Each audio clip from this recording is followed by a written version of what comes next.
dan. Vaso, kako ste? Otkud vi kod mene? Evo sam došao da se pregledam malo.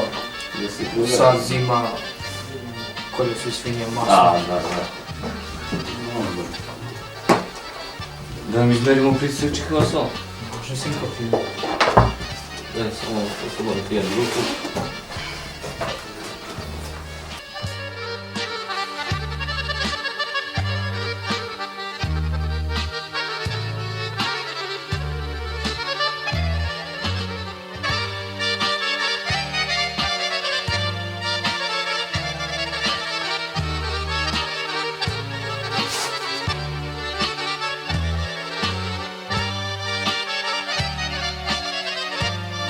Vaso kao mladić, držite se. Recite mi šta radite, kako uspevate sve ovo?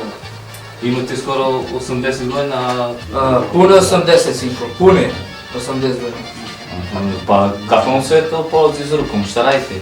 Pa, budim se rano, pešačim, idem u lov na zajce. To je dobro, fizička aktivnost, svaki doktor to preporučuje.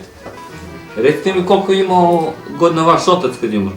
Koji mi rekao da je moj otac umre? Čekajte, znači otac vam je živ, Je, sinko, pa koliko godina on ima? pune 99 godine. I njega isto verovatno to održava.